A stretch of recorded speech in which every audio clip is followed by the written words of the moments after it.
श्री गणेशाय नमः। ओम श्री परमात्मने नमः। श्री रामांक। भगवान श्री राम। लेखक श्री दीनानाथ जी शर्मा शास्त्री।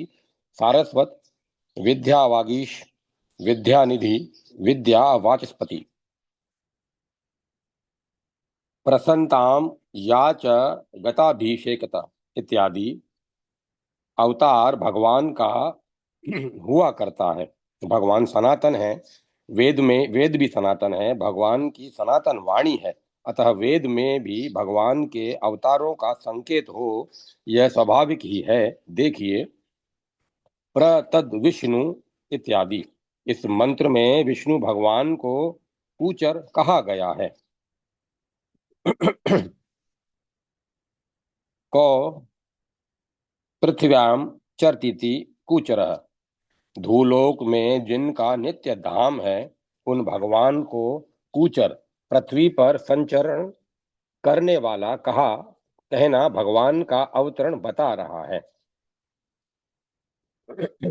इसी विशेषण को इंद्र के लिए जो देवानामस्मि वासवः के अनुसार भगवान के ही रूप हैं मानकर भाष्यकार श्री उवटाचार्य ने लिखा है, सर्वरेतः इत्यादि। इसी प्रकार भाष्यकार श्री महिधराचार्य जी ने भी कूचरः मत्स्याकृमदि रूपेण इंद्र पृथ्व्याम चरति यह लिखकर वेद में अवतारवाद सिद्ध कर दिया है। मत्स्य कुर्मादि रूपेण के आदि शब्द से राम कृष्ण आदि स्वतः ग्रहित हो जाते हैं। एक अन्य मंत्र भी प्रसिद्ध है, प्रजापति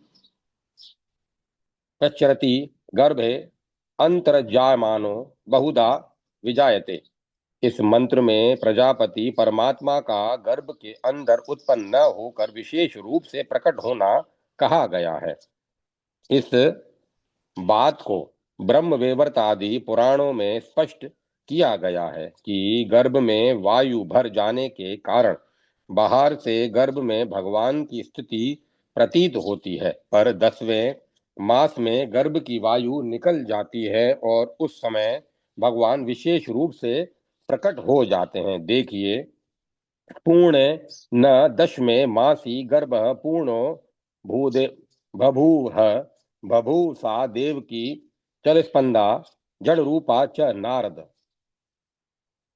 इसमें बताया गया है कि 10वें महीने देवकी का गर्भ पूर्ण हो गया, गर्भ वायु से पूर्ण हो गया, पर भगवान उस वायु से निर्लिप्त रहे और देवकी के हृदय प्रदेश में उन्होंने अपना अधिष्ठान बनाया। अब देवकी के प्रसव समय का वर्णन सुनिए। देवकी के पेट से वायु निकल गई, उसी समय भगवान देवकी के हृदय पद्म कोश से दिव्य रूप में प्रकट हो गए। तभी भगवत गीता में भगवान कृष्ण ने उक्त भाष्य का सूत्र लिखा है, जन्म कर्म च में दिव्यम। यहाँ भगवान का जन्म दिव्य बताया गया है, यही अवतार होता है। श्रीमद् भागवत में भी स्पष्ट किया गया है। यहाँ भी भगवान के शरीर को अभौतिक बताया गया है। इस रूप में पुराण ने पूर्व कहे अंतर राज्यमानो बहुधा विजायते, इस वेद मंत्रांश का अविकल अनुवाद दिया है। अन्य भी एक वेद मंत्र देख लीजिए, एषोह देवः इत्यादि। इस मंत्र का भी वही अभिप्राय है। इसमें भी जन धातु का अर्थ प्रकटी भाव है, जनि प्रादुर्भावे। इन्हीं वेद मंत्रों का आश्रय भगवत गीता में भी स्पष्ट कहा गया है, अजोपि इत्यादि। यह प्रसिद्ध अवतार तत्व प्रदर्शक पद है। परमात्मा ने वेद द्विजों को दिया। द्विजों में ब्राह्मणों ने वेदोक्त धर्म का प्रचार सारे संसार में हृदयभूत केंद्र भारतवर्ष में किया। यह श्रव्य काव्य था, परंतु श्रव्य काव्य का प्रभाव जनता पर वैसा नहीं पड़ता जैसा दृश्य काव्य का। सत्यम वद धर्म चर, तैत्तिरीयोपनिषद वेद ने यह आदेश दे दिया, परंतु श्रव्य काव्यमयी इस वैदिक आज्ञा का साधारण जनता पर भला क्या प्रभाव पड़ सकता था।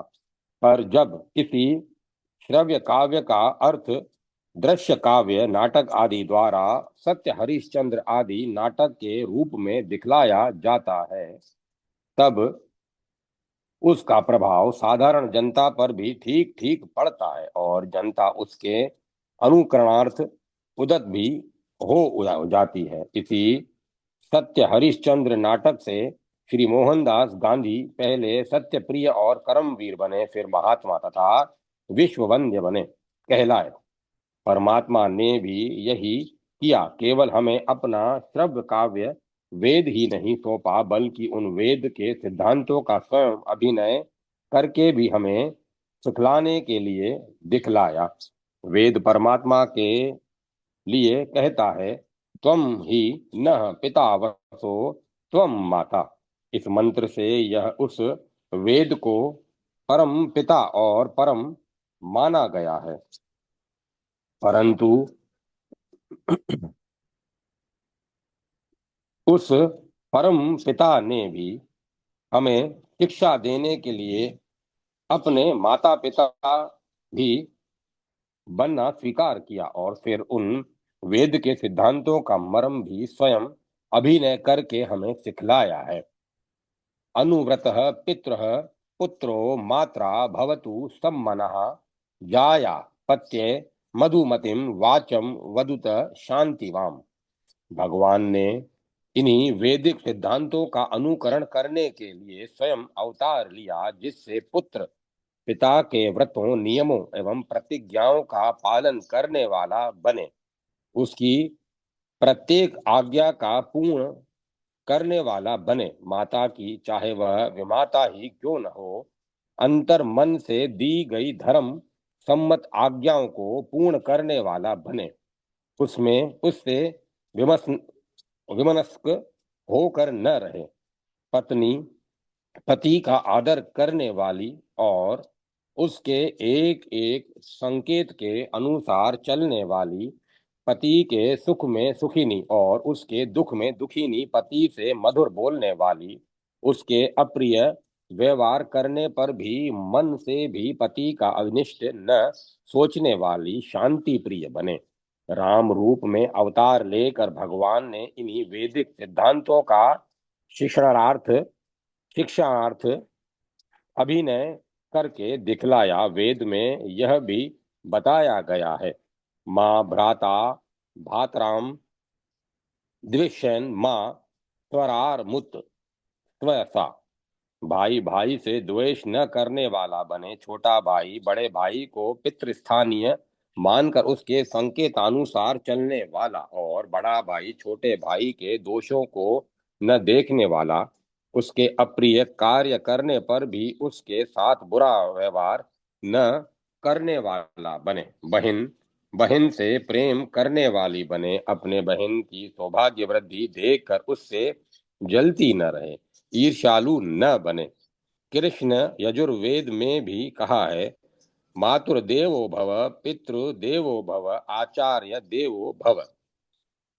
तैत्तिरीय उपनिषद पुत्र माता पिता का, शिष्य आचार्य का देवता की भांति सत्कार करने वाला बने, उनकी इहलोक एवं परलोक में यश देने वाली अंतर मन से दी गई धम्र्य आज्ञाओं को पूर्ण करने वाला बने, वेद की इसी श्रव्य निराकार उपदेश को मूर्त रूप देने के लिए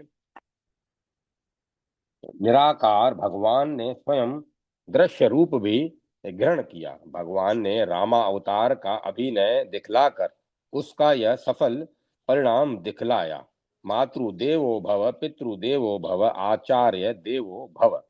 परमात्मा देवों का भी देव है, यह सभी संप्रदाय कहते हैं और मानते हैं, पर उसी देव देव ने ऋग्वेद के आरंभ में अग्नि मिले पुरोहितम द्वारा अग्नि देव की स्तुति एवं उपासना की, क्या अपने लाभ के लिए नहीं, नहीं, हमें शिक्षा देने के लिए उसी ने समुद्र के पार जाने के लिए। तस्मै रुद्राय नमो अस्तु अग्नये। अग्नि स्वरूप महादेव की पूजा की क्या अपने लाभ के लिए? नहीं नहीं, हमारे लाभ कल्याण के लिए तथा हमें सिखलाने के लिए। उनका नाम रखा रामेश्वर। श्री राम को उसका अर्थ इष्ट था। रामस्य ईश्वरः, राम का स्वामी। श्री महादेव को उसका अर्थ इष्ट था। रामेश्वरो यस्य, राम है स्वामी जिसके। इस प्रकार सांप्रदायिक विवाद मिट गया।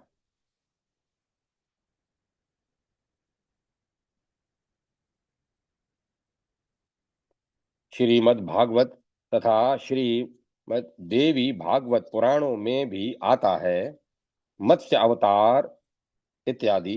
परमात्मा का मनुष्य अवतार केवल राक्षसों को मारने के लिए ही नहीं होता, किंतु मनुष्यों के सिखलाने के लिए भी होता है। नहीं तो अपने आप में रमण करने वाले भगवान को भला सीता के वियोग में दुख क्यों हो? यह सब मनुष्यों को यह सिखलाने के लिए होता है कि अपनी स्त्री के दुख में दुखी बनो, उसका प्रतिकार करो। भारतीय स्त्री के चुराने वाले राज्य की ईंट से ईंट बजा दो। यद्यपि परमात्मा निराकार रूप में सर्वव्यापक होते हैं तथा उसका एक देश में अवतारण अवतरण तथा अयोध्या एवं लंका आदि में गमनागमन साधारण जनों में संशय उत्पन्न कर देता है, तथापि दूरदर्शियों को यहाँ कोई भ्रम नहीं होता। वे जानते हैं कि अग्नि की भांति संघर्षादि कारणवश एक वह एक देश में प्रकट हो जाता है। एक देश में प्रकट हो जाने पर भी उसकी सर्वव्यापकता के सर्वव्यापकता व्यापकता में कुछ भी बाधा नहीं पड़ती और न उसके स्वरूप में कोई न्यूनता आती है।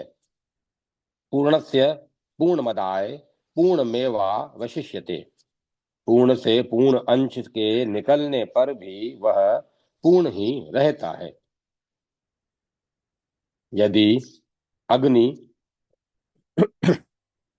कहीं प्रज्वलित हो उठती है तो उसका अन्य स्थानों में प्रभाव नहीं हो जाता, उसकी सर्वव्यापकता में भी कोई न्यूनता नहीं आती और वह प्रज्वलित अग्नि उस मूल निराकार अग्नि से कोई भिन्न भी नहीं हो जाती, वहां नहीं रहती। आकाश भी सर्वव्यापक होता है, वह घड़े में भी घटाकाश रूप में रहता है। कोई पुरुष घड़े को लेकर भाग खड़ा हो तो घट के साथ घटाकाश भी भागता हुआ मालूम होता है।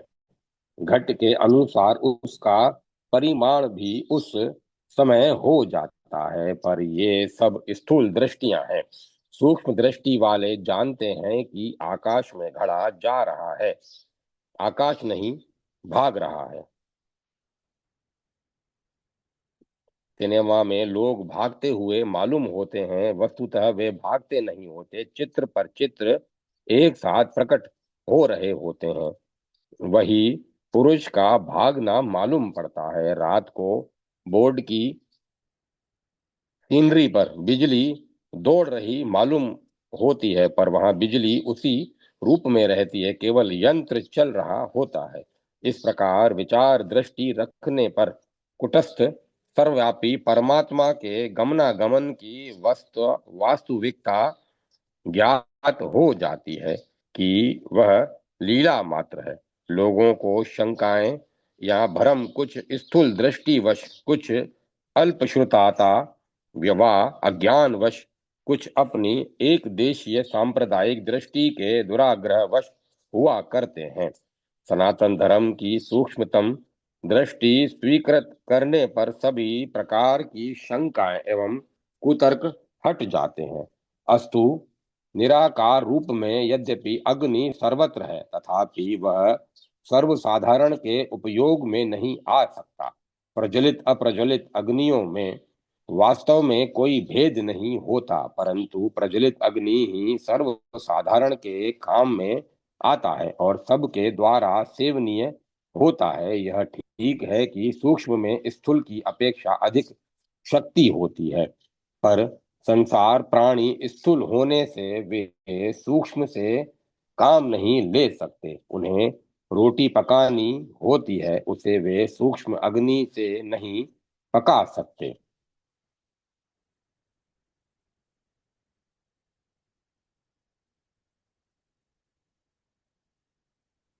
उसके लिए उन्हें स्थूल अग्नि अपेक्षित होती है। यही बात भगवान के लिए भी जाननी चाहिए। अग्नि की भांति भगवान भी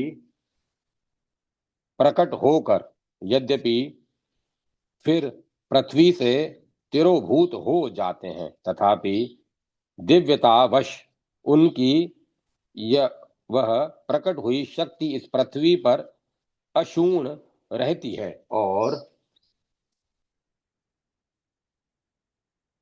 वह शक्ति वेद मंत्र प्रतिष्ठापित पार्थिव मूर्ति द्वारा विशेष आयतन में दूही जा सकती है। वही दूही हुई प्रज्वलित शक्ति भक्तों के मनोरथों को पूर्ण करती है और अधिकारियों द्वारा उसकी उपासना की जा सकती है। जी जी जी जी जी। परमात्मा के निराकार होने का तात्पर्य यह नहीं है कि उसका कुछ भी आकार नहीं है। वैसी मान्यताएं जैसी मान्यता से परमात्मा में शून्यता आ जाती है। वस्तुतः निराकार का अर्थ है अनिर्वचनीय आकार वाला। अत्यंत सूक्ष्मतावश हम उसे न देख सकते हैं, न उसका किसी भी भांति वर्णन कर सकते हैं, न उसे जान पाते हैं। अतः वह निर्विकल्प ज्ञान द्वारा ही ग्रह होता है। इस अनिर्वचनीय आकार के कारण उसे निराकार कहा जाता है, आकार शून्य होने के कारण नहीं। आर्य समाज के संस्थापक श्री स्वामी दयानंद जी परमात्मा को निराकार माना है। दयानंद जी ने परमात्मा को निराकार माना है। उन्होंने यह लिखा है कि आकाश और जीवात्मा निराकार हैं, किंतु उनका आकार परमात्मा की अपेक्षा कुछ स्थूल है, परंतु परमात्मा तो उनसे भी सूक्ष्मतर है। इससे स्पष्ट हो गया है कि परमात्मा का आकार तो है, पर सूक्ष्माति सूक्ष्म है।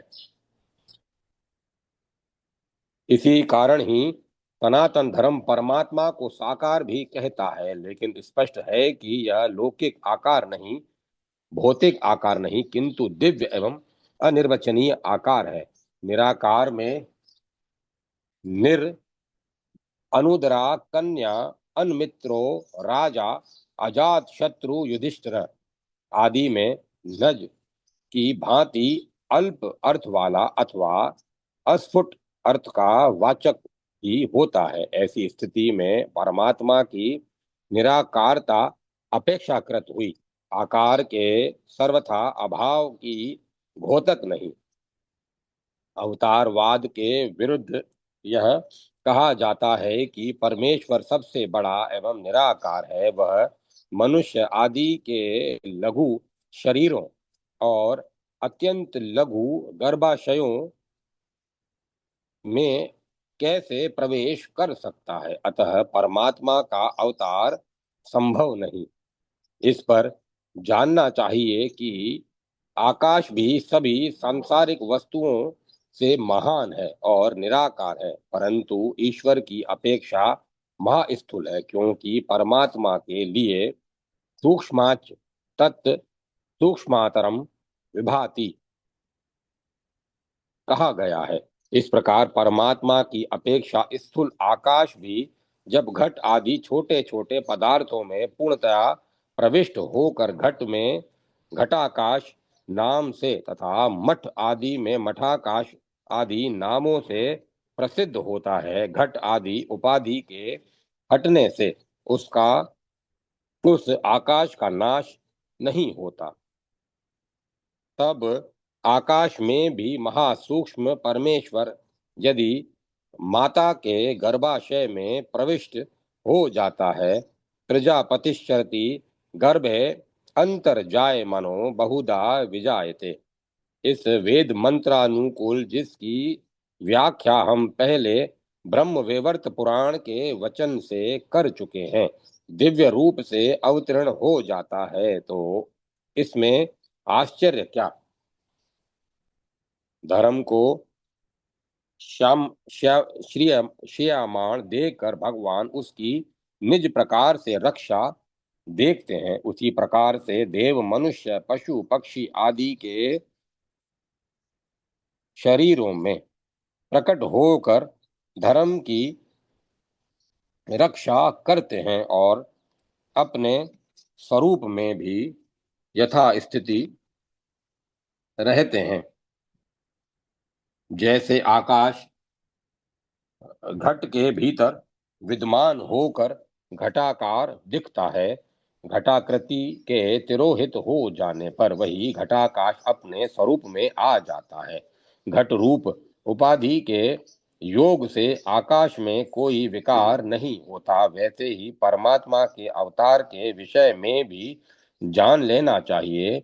उन्हीं भगवान के अवतार श्री राम का चरित्र श्री वाल्मीकि रामायण में आदि कवि ने बड़ी मधुरिमा एवं माधुर्य तथा उदारता से अंकित किया है। वाल्मीकि रामायण में भगवान श्री राम का अवतारत्व स्पष्ट है। इतना स्थान नहीं कि हम सभी पदों को उद्धृत करें, हम केवल कुछ थोड़े पदों की सूची मात्र दिग्दर्शन रूप में देते हैं। देखिए, बालकांड, अयोध्या, अरण्य, सुंदर, युद्ध, उत्तरकांड में तो यह विषय ओतप्रोत है ही। आत्मानां मनुष्यां मन्ये रामम दशरथ आत्मजम। यह भगवान राम का कथन तो उनकी मर्यादा पुरुषोत्तमता प्रदर्शनार्थ है, नहीं तो एक मनुष्य का मैं मनुष्य हूं यह अपने आप को कहना क्या अर्थ रखता है। पहले कहा जा चुका है कि वेद अपौरुष्य भगवत वाणी है, अतः वेद में अवतार विशेष के बीज मिल सकते हैं।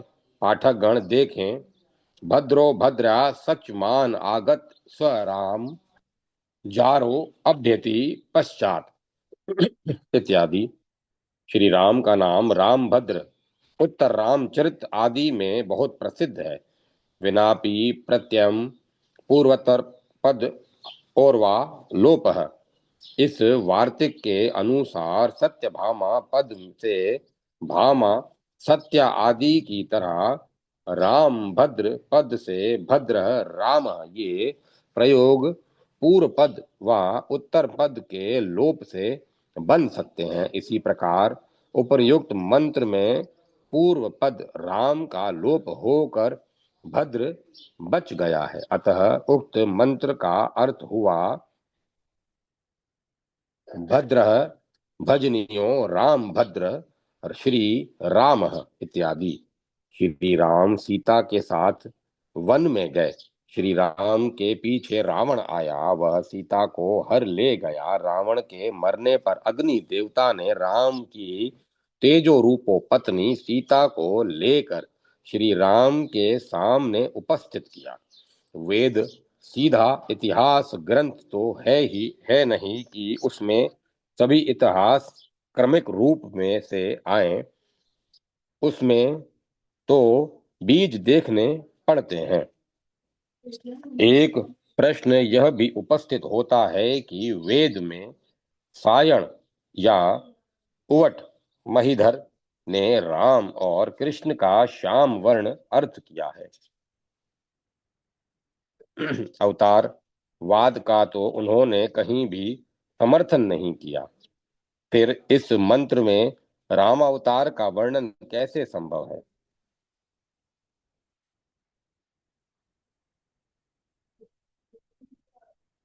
इस पर निवेदन यह है कि वेद का मुख्य विषय यज्ञ होने से इन भाष्यकारों ने भी मुख्यतया अपने भाष्यों में याज्ञिक दृष्टि ही रखी है, पर अवतारवाद का उक्त तीनों ही भाष्यकारों को वैदिक समर्थन इष्ट है।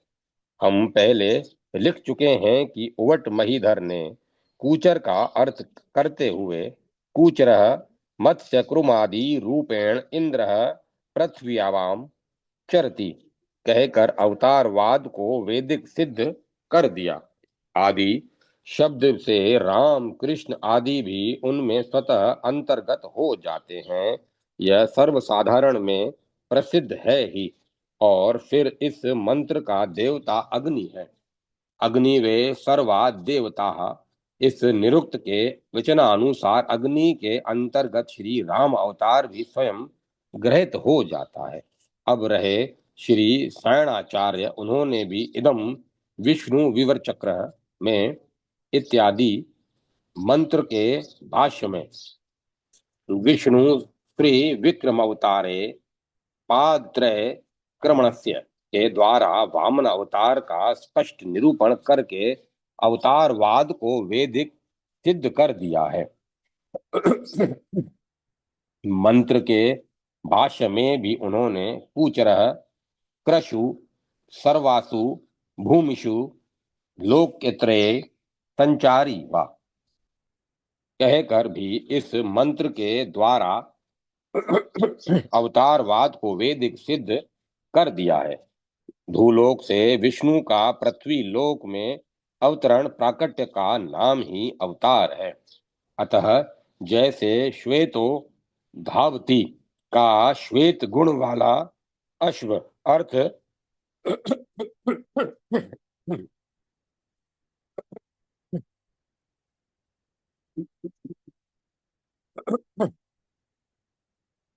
अश्व अर्थ प्रकरणानुसार होता है। श्वेत गुण वाला अश्व अर्थ प्रकरणानुसार होता है, वैसे ही राम का अर्थ भी कृष्ण वर्ण श्री राम हो जाता है। पूर्व समय में यथा नाम तथा गुण और के अनुसार श्याम वर्ण होने से उनके राम कृष्ण आदि नाम भी गुणानुसार रखे जाते थे। प्रपद दूषी में इत्यादि इस मंत्र में राजाओं के नामों में राम का नाम भी आया है। तब इससे वे ही तो रघुपति राघव राजा राम सिद्ध हुए। असुरे यह राम का विशेषण शब्द है। विशेषण सदा यौगिक हुआ करते हैं। असुर का यौगिक अर्थ बलवान होता है, अतः यहाँ बलवान राजा राम वेद को इष्ट हुए। वरुण असुर, यहाँ वरुण देवता को भी बलवान अर्थ का विचार करके ही असुर कहा गया है। रावण कुंभकर्ण जैसे दुर्दांत राक्षसों को मारने में श्री राम की बलवत्ता स्पष्ट है। आवर्चीन विचारों को रखने वाले राव बहादुर श्री विनायक चिंतामणि वेद में भी पूर्वोक्त मंत्र में श्री राम अवतार का बीज माना है। जेकोबी आदि पाश्चात्य विद्वान भी रामायणीय कथा के बीज वेद में मानते हैं। रामायणीय कथा के पात्र भी वेदों में संकेत रूप से मिलते हैं। अष्टचक्रा इत्यादि इस मंत्र में हिरण्यकोश शब्द से श्री राम इष्ट हैं। स्वर्ग का अर्थ है स्वर्ग गच्छति। यह कथा श्री राम के ऐहिक लीला संवरण के प्रसंग में उत्तरकांड में आई है। इस मंत्र में अयोध्या नगरी का वर्णन है। सरयू, इसमें अयोध्या नगरी की नदी सरयू का संकेत है। सरयू नदी का अयोध्या के साथ संबंध है। उसी के तट पर उक्त नगरी बसी हुई है। तब अयोध्या नगरी भी सत्य युग से सिद्ध है। उसे मनु ने बनाया था। मनु का भी वेद में स्पष्ट उल्लेख है। जब वेद में सरयू नदी का वर्णन है, तब वेद की अयोध्या नगरी भी वही सरयू के तट वाली सिद्ध हो गई। इसमें वेद पीछे के सिद्ध हो जाते हैं। उत्तर रामचरित में यह ठीक ही कहा है। ऋषिणाम इत्यादि आदि ऋषियों वेदों की वाणी पहले चलती है। जैसे अयोध्या, दशरथ आदि शब्द और इन नामों के द्वारा बोधित स्थान, व्यक्ति आदि पीछे अपने समय पर होते रहते हैं। इस प्रकार सूर्या चंद्रमसो धाता, यहाँ वेद में सूर्य चंद्रमा आदि का नाम पहले आया है, पर ये वेद से पीछे अपने समय पर हुए। भगवान के नित्य होने से उनके अवतार भी यथा पूर्व मकल्पयत नित्य ही हुआ करते हैं। इसीलिए न्याय मुक्तावली में नरसिंह को जाति इसी लक्ष्य में माना गया है। वेद में आया है में वेद में आए हुए विशेष शब्द इसी कारण प्रवाह रूप में नित्य माने जाते हैं। अतः इन शब्दों की योगिता से मोड़ तोड़ मोड़ करना व्यर्थ सा है। चत्वा ऋषदम इत्यादि, ऋषद इत्यादि यह राजा दशरथ का संकेत है, जो वेद भाविनी सरयू और एवं अयोध्या को जानता है, वही दशरथ और राम को भी जानता है। आध्यात्मिक आदि देविक आदि भौतिक अर्थों का भी वेद में सद्भाव सर्व प्रमाणित है। अवर्ची सुभगे भव सीते वंदामे त्वा, यहाँ सीता की वंदना नमस्कार की गई है। यदि यहाँ सीता का केवल लांगल पद्धति हल की रेखा ही अर्थ रखा जाए, तो उसे नमस्कार करने से जड़ पूजा का प्रसंग उपस्थित होगा। हमारे अनुसार तो लांगल हल की अधिष्ठात्री देवता श्री सीता ही इष्ट है। जैसा कि वाल्मीकि रामायण में भी श्री सीता का आविर्भाव लांगल हल से स्वीकृत किया गया है, तभी तो उसका नाम भी सीता रखा गया था। यथा नाम तथा गुण, जनक जी भी जनक जी की भी युक्ति है। अथ में कृष्णतः इत्यादि सूर्य मंडलाधिष्ठाता देवों को भी सूर्य कहा जाता है। वैसे ही सीता अधिष्ठात्री देवता को भी सीता कहा जाता है। इसी कारण उत्तरकांड के अंत में भी सीता इसी पृथ्वी में प्रविष्ट हुई दिखलाई गई है।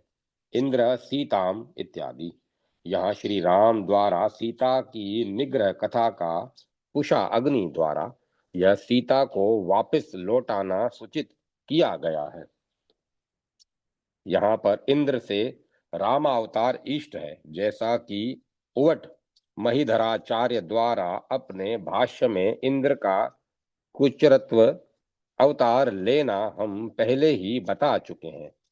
ब्राह्मणों यज्ञ प्रथमो दश शीर्षो दशास्य, यहाँ दशमुख अवतार का संकेत है।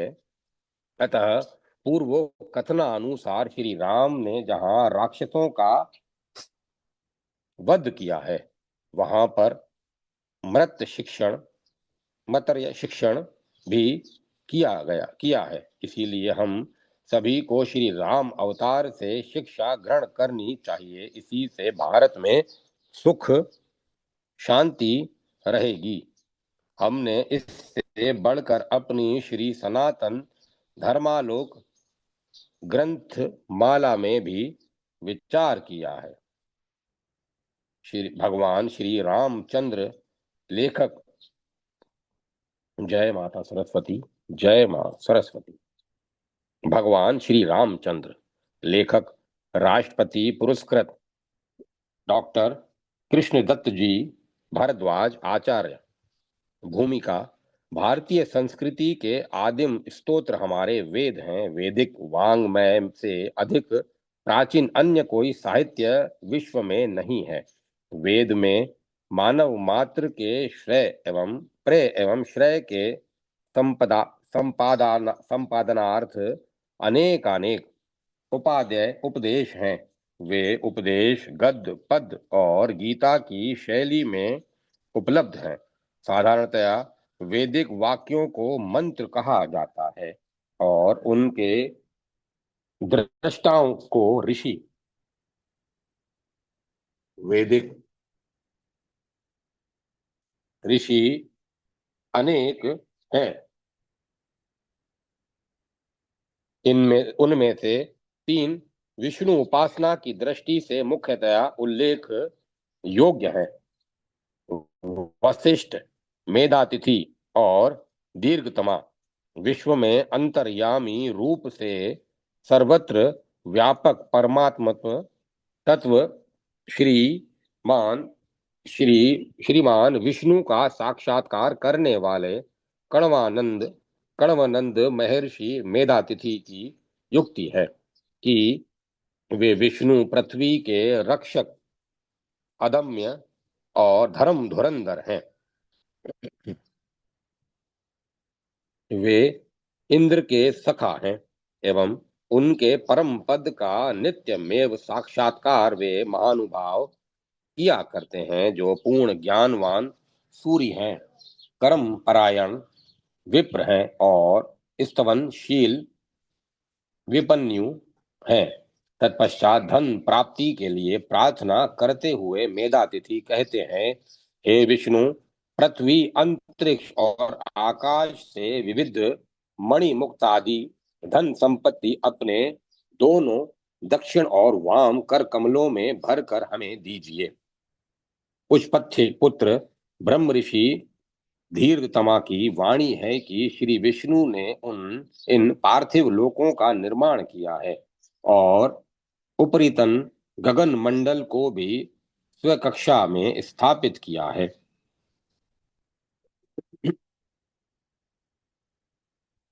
तभी उनके गुणों का गान करते हैं। उन्होंने अकेले ही समस्त भुवनों को धारण कर रखा है। मेरी अभिलाषा है कि उनके इस प्रिय धाम को प्राप्त करूं, जहां उनकी आराधना में निरत महानुभाव सदा आनंद निमग्न रहते हैं। उनके परम पद में माधुरी का निर्झर झरता रहता है। उनका वह परम पद अत्यंत प्रकाशमान है। श्री विष्णु पूजनीय हैं, परम वीर हैं। आप सब उनकी अर्चना कीजिए। वे भक्तों के रक्षक हैं, सौम्य हैं और कामनाओं के परिपूरक हैं। वे नव युवक हैं। आवाहन करने पर स्वजन सन्निधि में उन आने की कृपा करते हैं। वे आदि देव हैं, जगत की रचना करने वाले हैं, नित्य किशोर हैं, रमाकांत हैं। जो उनकी सेवा में पत्र पुष्पादि अर्पण करता है एवं जो उन महनीय के जन्म और कर्म का प्रवचन करता है, वह उनके कीर्ति कलाप में गुणानुवाद में निमग्न हो जाता है। यूं कहकर ऋषि अपने समीप उपस्थित भक्तों से कहते हैं कि हे स्तुति करने वाले महानुभाव, इन श्री विष्णु के नाम का कीर्तन करते रहो। तत्पश्चात वे स्वयं प्रभु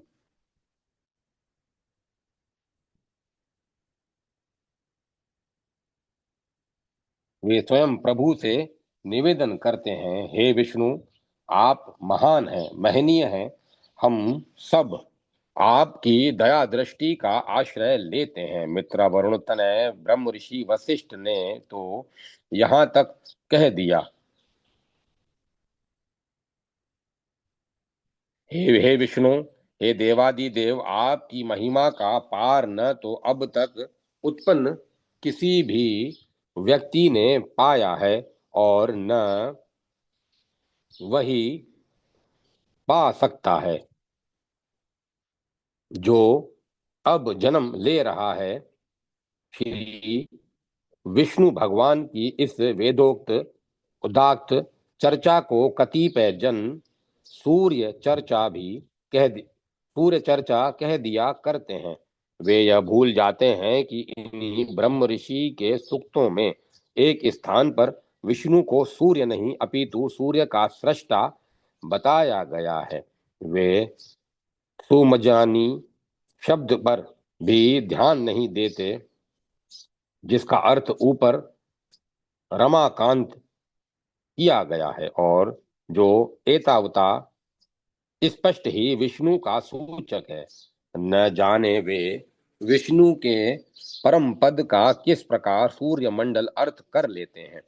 परम पद में मधु के उत्सर निर्जर और देवयु भक्त जनों के सानंद निवास का प्रतिपादन हुआ है।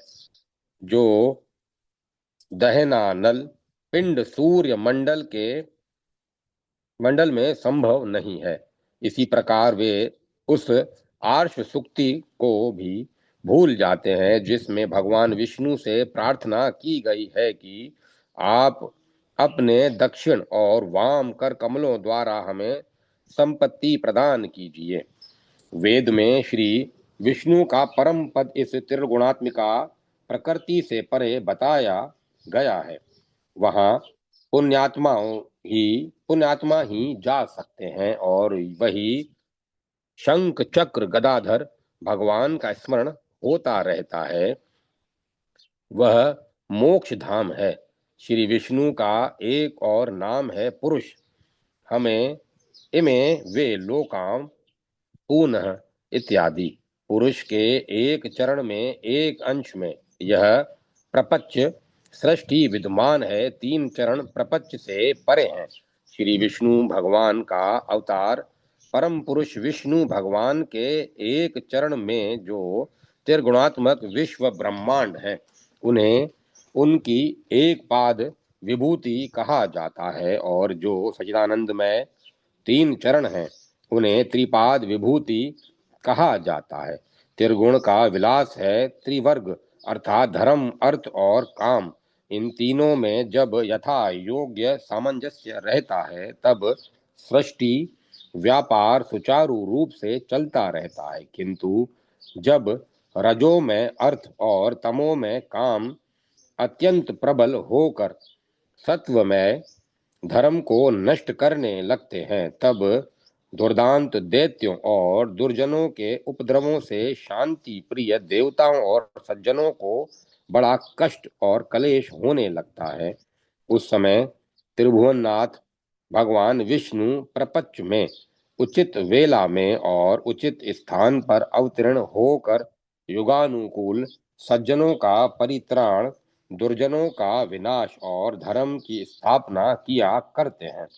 अवतार के अभेद प्रभेद साधु परित्राणादि कार्यों के संपादन के लिए श्री विष्णु भगवान इच्छा अनुसार कभी तो वेला विशेष और स्थल विशेष में कार्य संपादनानुरूप आकार में प्रकट हो जाते हैं। जैसे प्रहलाद की रक्षा के लिए वे नरसिंह रूप में स्तंभ से प्रकट हो गए थे।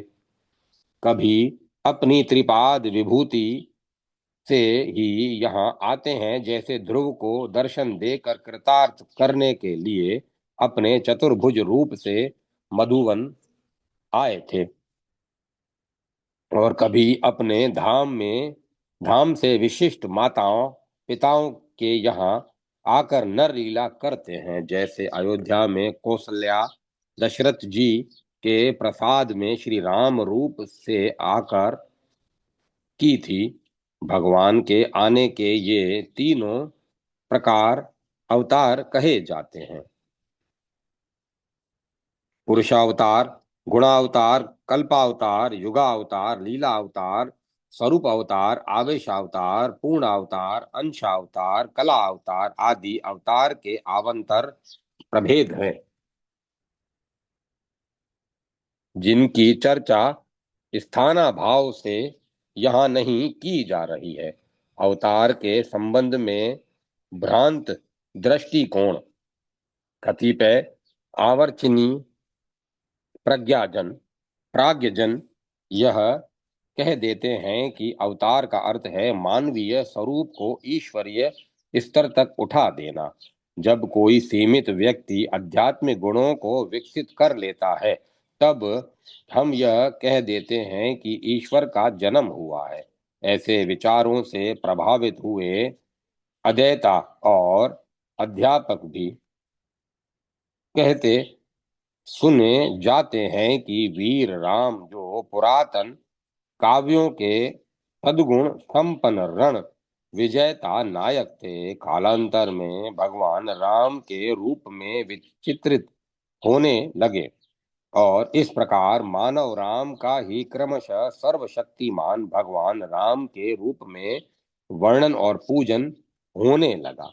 उनकी दृष्टि में राम कथा कवि कल्पना के आधार पर क्रमशः विकसित होती हुई मानवीय लीला से भगवान लीला के पद पर प्रतिष्ठित हो गई। अवतारवाद की इस प्रकार की व्याख्या प्राचीन आर्य प्रणाली से अत्यंत विरुद्ध है, अतएव उपेक्षणीय है। अवतार तत्व को हृदयंगम न कर सकने वाले लोगों के ही ऐसे उद्गार होते हैं जो कि भारतीय ऋषियों से परंपरा द्वारा प्राप्त सनातन सद्भाव निधि के विघातक हैं। अवतारों में विकासवाद की कल्पना निराधार, मत्स्य कुर्मयथ इत्यादि जो जन पुराण साहित्य का मनन किए बिना ही इस श्लोक में वर्णित नामावली के आधार पर अवतारों का क्रम इसी प्रकार मान लेते हैं जैसे जिस प्रकार यहाँ दिया गया है, अर्थात प्रथम मत्स्य अवतार हुआ, द्वितीय कुर्मा अवतार, तृतीय वराह अवतार इत्यादि। और इसीलिए अवतारवाद में डार्विन प्रतिपादित विकासवाद को ढूंढने लगते हैं। वे अत्यंत भ्रांत हैं।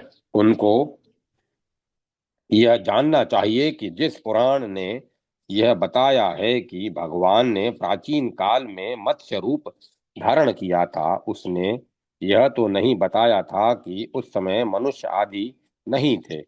यदि पशु पक्षी मनुष्य आदि की उत्पत्ति से पूर्व ही भगवान मत्स्य रूप में प्रकट होते तब तो विकासवादियों का तर्क कुछ अर्थ रखता,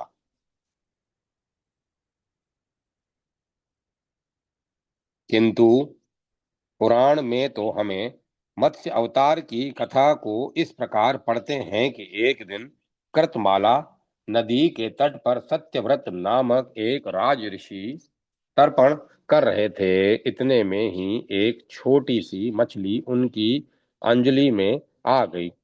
राजा ने उसे जल में छोड़ दिया, परंतु मछली की प्रार्थना से वे उसे अपने कमंडलू में रखकर आश्रम को चले आए। रात ही रात में वह मछली इतनी बड़ी हो गई कि वह पात्र उसके लिए पर्याप्त न रहा इत्यादि। इस पौराणिक आख्यान से तो स्पष्ट ही मत्स्य रूप में भगवान के प्रकट होने से पूर्व सत्यव्रत नामक राजा के अस्तित्व का उल्लेख है। ऐसी दशा में मत्स्य अवतार से विकासवाद की कल्पना करना नितांत असंगत है। मत्स्य अवतार सृष्टि के आरंभ में नहीं हुआ था, अपितु सृष्टि के आरंभ के बहुत पीछे चाक्षुष और विवस्वत मनवंतर के मध्य में रूपम स जग्रह इत्यादि। चाक्षुष मनवंतर के अंत में जब सारी त्रिलोकी समुद्र में डूब रही थी तब उन्होंने मत्स्य के रूप में 10वां अवतार ग्रहण किया और पृथ्वी रूपी नौका पर बैठकर अगले मनवंतर के अधिपति वेवस्वत मनु की रक्षा की। प्राचीन परंपरा के अनुसार भगवान ने क्रुम रूप चाक्षुष नामक मनवंतर में धारण किया था। कुर्मा अवतार के संबंध में श्रीमद् भागवत में के निम्न निर्दिष्ट पद माननीय हैं। षष्ठ च इत्यादि तत्रापि देव इत्यादि। छठे मनु चक्षु के पुत्र चाक्षुष थे। उनके पुरु पुरुष सुधुम्न आदि कई पुत्र थे। जगतपति भगवान ने उस समय भी वैराज की पत्नी संभूति के गर्भ से अजीत नाम का अंश अवतार ग्रहण किया था। उन्होंने ही समुद्र मंथन करके देवताओं को अमृत पिलाया था तथा वे ही कच्छप रूप धारण करके मंद्राचल की मथानी के आधार बने थे। इस प्रकार मत्स्य अवतार की अपेक्षा कुर्म अवतार प्राचीन सिद्ध होता है।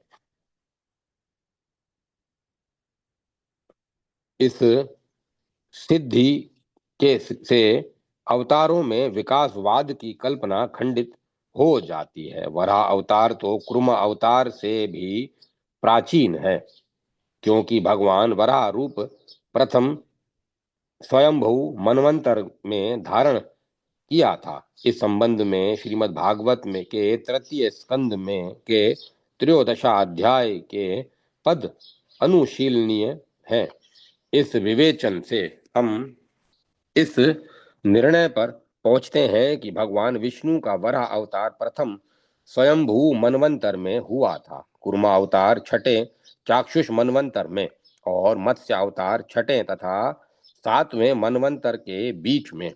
इस प्रकार ऐतिहासिक दृष्टि से भगवान के प्रकट होने का क्रम हुआ। वराह, कुर्म और मत्स्य। अतः अवतारों में विकासवाद की कल्पना सर्वथा अयथार्थ ही है। जय माता सरस्वती। जय मां सरस्वती। ओम नमः शिवाय। ओम नमो नारायण। ओम नमो भगवते वासुदेवाय। राम लक्ष्मण जानकी जय बोलो हनुमान की। ओम एम ह्रीम क्लीम चामुंडाय। कथा को विराम दिया जाता है। ओम तत्सत। अभी इस अध्याय को अंश पढ़ा है, अभी पूरा अध्याय पढ़ना शेष है, क्योंकि काफी बड़ा है। आज पूरा पूर्ण होना संभव नहीं है। हरी इच्छा से आगे पढ़ेंगे। ओम तत्सत। ओम तत्सत। ओम